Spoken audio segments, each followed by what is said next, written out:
Halo Sobat Pendidikan, selamat datang di channel ini. Channel yang membahas tentang pemasaran, bisnis digital, teknologi, dan pembelajaran menarik lainnya. Kalau teman-teman suka video ini, jangan lupa like ya. Dan jangan lupa subscribe dan nyalakan notifikasinya. Dan jangan lupa untuk share ke teman-teman lainnya. Karena Belajar sangat menyenangkan. Perhatian, video ini dibuat untuk memudahkan kegiatan belajar mengajar. Silakan digunakan sebijak mungkin tanpa merubah atau mengganti konten video yang ada dalam video ini tanpa seizin channel ini. Selamat menyaksikan. Saat ini kita sudah berada di pertemuan ke-19 mengenai belajar CSS untuk pemula. Dan untuk video ini kita akan bahas mengenai property float pada CSS. Dan di sini saya sudah siapkan file pertemuan 19.html dan style 19.css yang akan kita gunakan sebagai file latihan yang terkait dengan float pada CSS. Nah baik, sebagai langkah awal, ya sebelum kita bahas mengenai property float pada CSS, langkah pertama yang akan kita lakukan tentu menghubungkan file HTML ini dengan style 19.css. Di sini di bawah tag title kita gunakan tag link, kemudian nilai di dalam atribut href ini yaitu folder CSS, kemudian kita cari style 19.css. Dan sekarang kita sudah terhubung dengan style 19.css.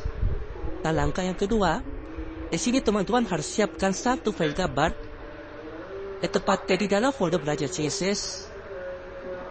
Nah di sini ada folder gambar ya.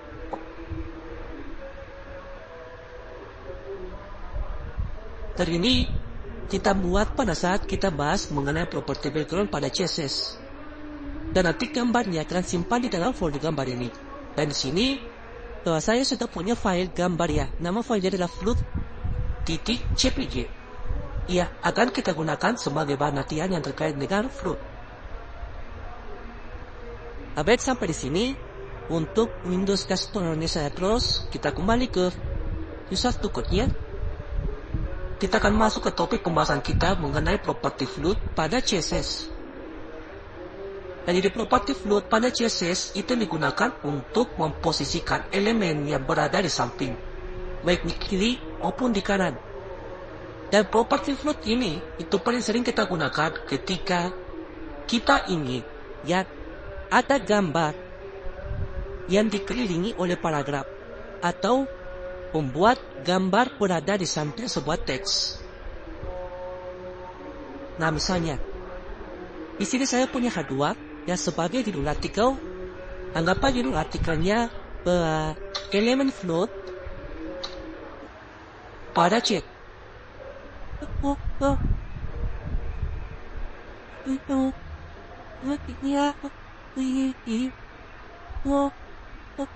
Ses.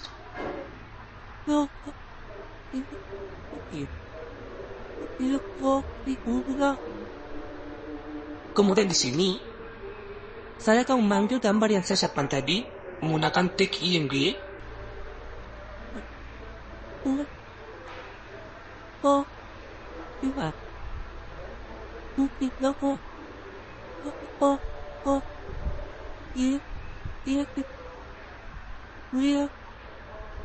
Kemudian nilai di dalam atribut dasar ini, file itu di mana file gambar tersebut kita simpan, ya tepat.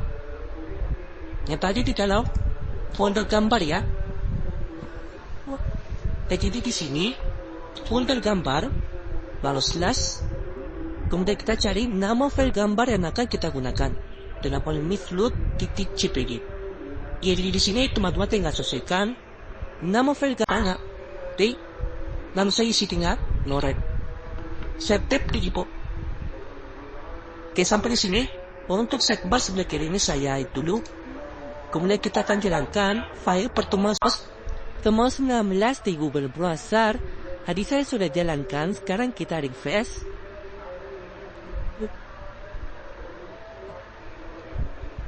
Maka sekarang kita sudah punya 3 elemen HTML. Pertama, tag H2 sebagai judul dan artikel, lalu ada tag MG ya 1 buah gambar, kemudian 1 buah paragraf sebungkus dengan teks.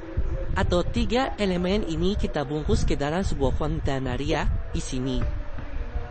Nah, di sini setelah tag body kita bungkus dengan nama kelas kontainer titik kontainer set di keyboard. Kemudian untuk tutup divnya ini saya blok, kemudian saya klik kanan, kemudian pilih cut. Kita pindahkan di sini ya sebelum tag penutup body. Saya klik kanan di sini, kemudian poster. Nah sampai di sini kalau kita lihat hasilnya browser, dia tentu pun pada perubahannya. Sampai kita aplikasi style kelas kontainer. Dan kita ke file CSS-nya, kita akan style dulu untuk kontainernya. Di style 19.css titik kontainer atau kelas kontainer. Yang akan saya berikan untuk kontainer ini, pertama saya akan tentukan lebar dari kontainer ini ya, menggunakan properti lebarnya 800 pixel.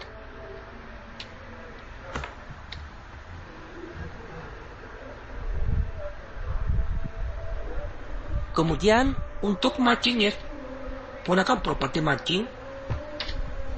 Untuk bagian atas dan bagian bawah sebanyak 30 pixel. Lalu spasi untuk kiri kanannya itu auto. Ya supaya ketengah secara horizontal. Oke, sampai di sini kita lihat hasilnya browser. Saya refresh. Nah lanjut mengenai properti field pada CSS. Jika kita ingin ya paragraf ini berada di sebelah kanan dari gambar ini, atau gambar ini dikelilingi oleh paragraf, maka kita bisa berikan properti float pada gambar ini. Nah caranya, di sini kita sudah punya tag img. Tag img ini bisa kita gunakan sebagai selektor CSS. Di style 19 CSS, di sini selektornya adalah tag img. Ya, atau jika teman-teman ingin membuat kelas di dalam img ini, silakan ya. Untuk ini kita gunakan tag img. Propertinya adalah float. Kemudian value-nya adalah olive. Kita lihat hasilnya di browser. Saya refresh.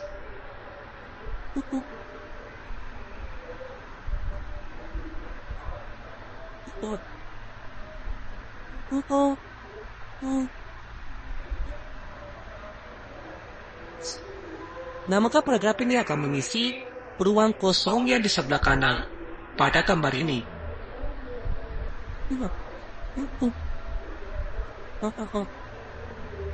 Atau jika saya tambahkan teks file lebih panjang, ini untuk teksnya saya blok, saya hapus dulu, saya bilang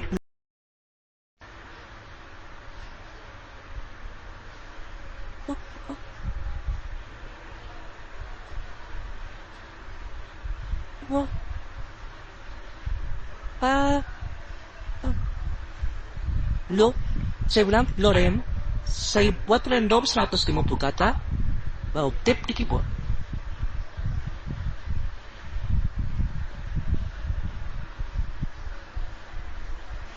Kita lihat hasilnya, saya refresh, nah jika kita ingin ada jarak antara gambar ini dengan paragrafnya ya, kita bisa berikan properti margin right ya pada gambar ini.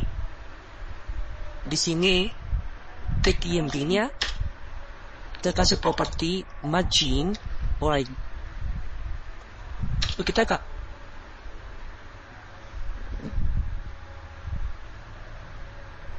si 10 pixel. Kita ada paste, tekanlah jarak di sebelah kanannya. Kemudian tentu akan ada kasus ya ketika kita menggunakan properti float pada CSS. Nah kasusnya ini akan saya contohkan pada paragraf ini. Jadi saya blok sampai di sini.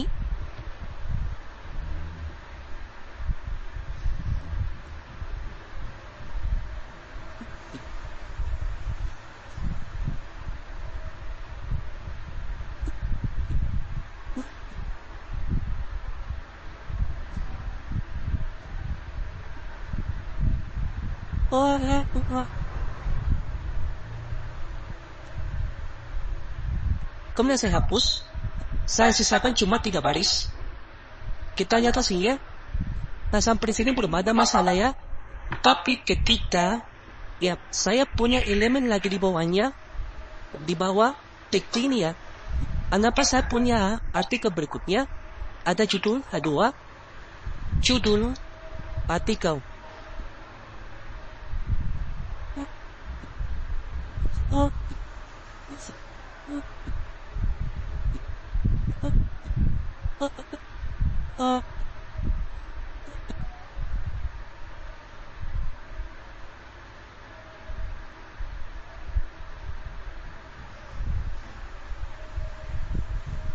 Kita lihat hasilnya, browser saya refresh.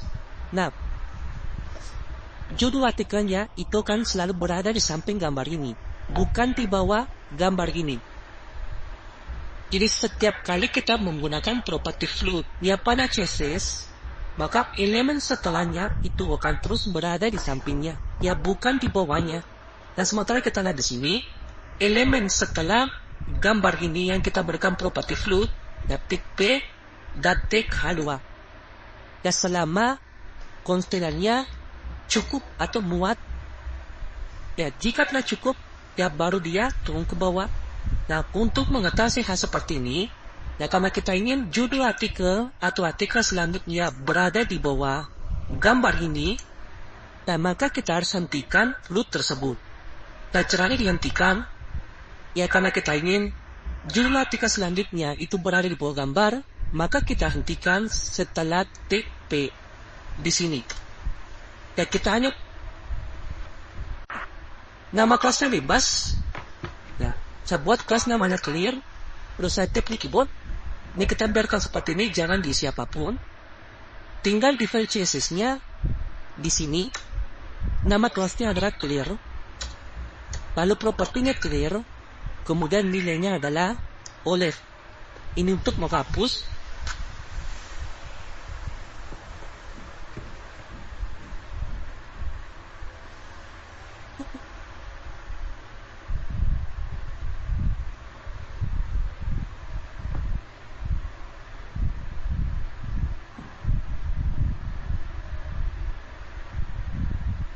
Root dari kiri. Sekarang kita lihat hasilnya, saya refresh browser. Nah, maka hidung artikel ini akan pindah ke bawah. Dan jika saya punya artikel lagi di bawahnya, ya sama dengan pada pertama, di sini H2, lalu PNG, folder gambar, saya gunakan WD3, lalu di bawahnya ada paragraf lagi, Word. Kisah refreshable.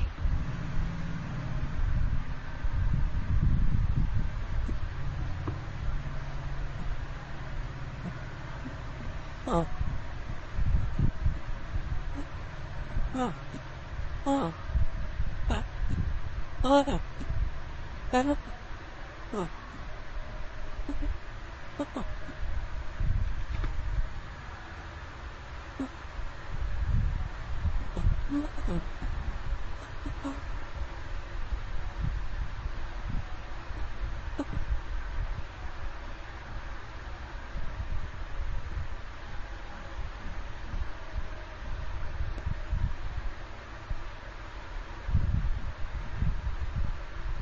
Soalnya, nah, sekali lagi, ketika kita menggunakan property float, maka elemen setelahnya itu akan selalu berada di samping. Dan jika kita ingin menghentikan float tersebut, ya cukup kita membuat div dengan nama kelas. Nama kelasnya bebas. Tinggal nanti pada CSS dia gunakan property clear. Dan mengenai nilai dari property float ini, sebenarnya di sini ada dua ya. Pertama ada float left, yang kedua ada float right. Kita lihat hasilnya browser, saya refresh, nah maka gambarnya akan berada di sebelah kanan. Dan lagi-lagi terjadi efek float di sini. Untuk menggantikan float dari kanan, atau kita bisa gunakan clear namanya right. Kita harus memastikan float dari kanan Parapes, nah. Dan mengenai gambar ini, jika gambarnya terlalu besar atau kekecilan, itu bisa kita buat dimensinya ya. Coba di sini yang dia, kita akan menggunakan properti width ya. Coba gambarnya kita naikkan 300 pixel. Saya ada face. Nah, semua gambar itu lebarnya 300 pixel. Jadi satu catatan di sini, ketika kita menggunakan properti float ya, maka ingat menonaktifkan atau membersihkan float tersebut ketika tidak digunakan lagi. Untuk video kali ini semoga bermanfaat dan sampai jumpa di video berikutnya.